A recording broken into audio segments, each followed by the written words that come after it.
Hey everyone, it's Dave, and I'm here to tell you about part 2 of our 3-part Early Civilizations project. Now, part 1 you've already completed, which was the annotated bibliography, and part 3 will be discussed in another video, and that's the written project, which is a 3 to 4 page research paper. So for part 2, I'm going to go through and read the instructions, and I'll show you what I'm looking for.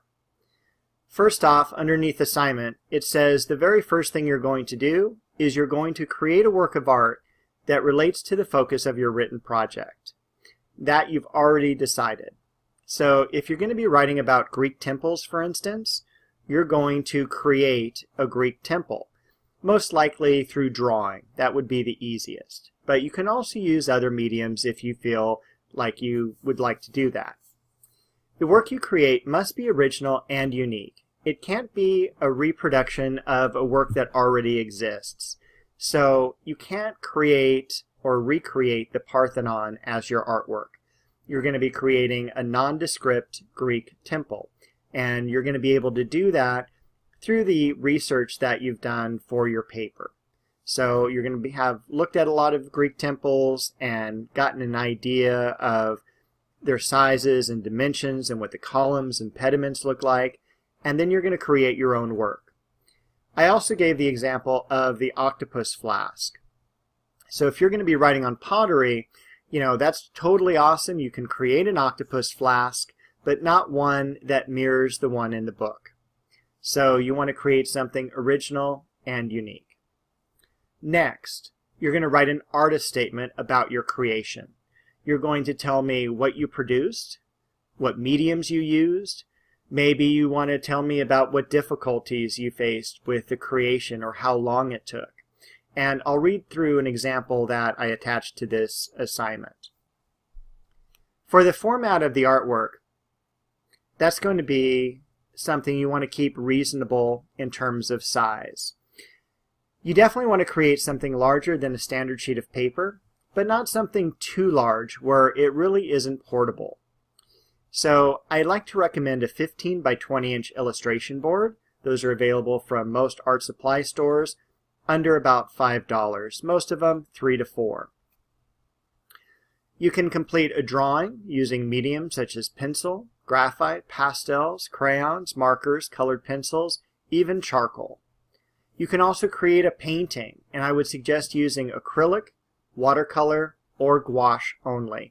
I tend to stay away from oils because they take a long time to dry, and they also smell pretty bad if you're doing this in a closed quarter such as a room or an apartment or something like that.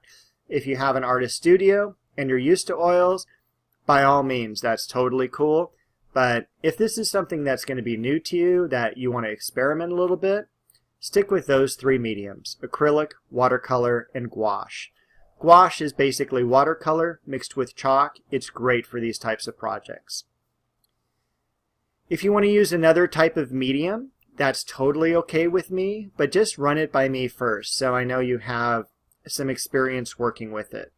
I had one student a couple years ago. He wanted to make a chapel basically as a birdhouse made out of wood. He was a woodworker, and it came out really great. But if it's your first time trying to do that, I'd probably steer you toward another medium. Please, no computer-generated artworks at this time. And what you want to do when you turn the project in is you're going to take 3 pictures of the development of your artwork. And the last picture is going to be the completed artwork. So you might even do like one of the materials, one of you getting started, one of you halfway through, and then at the very end you want to have the completed work. So at least 3 pictures. I'm going to leave it open where you can submit up to 5 if you would like. So in the notes, I realize that creating art may be a new experience for some of you. Keep in mind, I grade really on effort rather than artistic skill. Give yourself plenty of time for this part of the project. Develop an idea and then carry it out. And if you need help or want to run something by me, just send me an email. I'm happy to help you.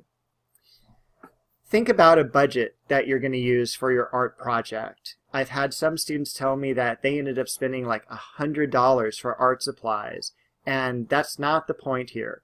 What you want to do is tend to be very frugal myself, so an illustration board is fantastic, and then if you want to do some paints, they usually sell kits of acrylic or gouache, etc. And you can get everything for about $25. But, I'm just as happy with a drawing made from pencil as with a painting. So I'll leave that up to you. I don't require pre-stretched canvases, oil paints, or expensive brushes. If you have any questions about the project, make sure to email me early on in the process.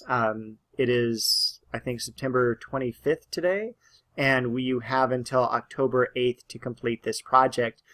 But don't email me the evening of October the 8th asking for an extension. You'll have nearly 2 weeks to complete this project. And I will definitely post some PowerPoint slides of past projects to help you with ideas and see how the 3 pictures work. The point value is 50 points, so it is 10% of your overall grade. It is due Sunday, October the 8th. And this is an artist statement from one of my past students. And she writes, "For my early civilizations artwork project, I decided to draw a rendering of a theoretical piece of ancient Greek pottery. I used a 9 by 12 inch illustration board and a combination of colored pencils and a marker to create my artwork. I would not normally mix marker with colored pencil, but I thought it might be clever to use 2 different mediums for this specific project because it was found that in Greek pottery, negative space was blank clay itself. The decorative images found on Greek pottery are actually a mix of pure clay and paint or glaze. For the content of my piece, I chose to emulate patterns and themes found in Greek pottery by drawing geometrical patterns and human forms in the shape of a head. The vase in my drawing specifically illustrates Medusa because I've always found her to be an interesting creature of Greek mythology. My color choices are modeled off of the simplicity in coloring found in Greek pottery." And that's really all I'm looking for. I would like you to keep this format. You'll notice that everything is double spaced. The name goes up here, followed by artist statement. There's no title or anything else. She just begins to write. So we're looking at probably 10 lines at the most. And you're going to turn this in a Word or PDF document along with the images of your artwork. You can do your artwork either by putting the pictures into a Word document or by attaching the JPEGs themselves, to attaching that to the upload. So either works for me, and if you do have any questions, just let me know. I'm happy to help you. So good luck on your project.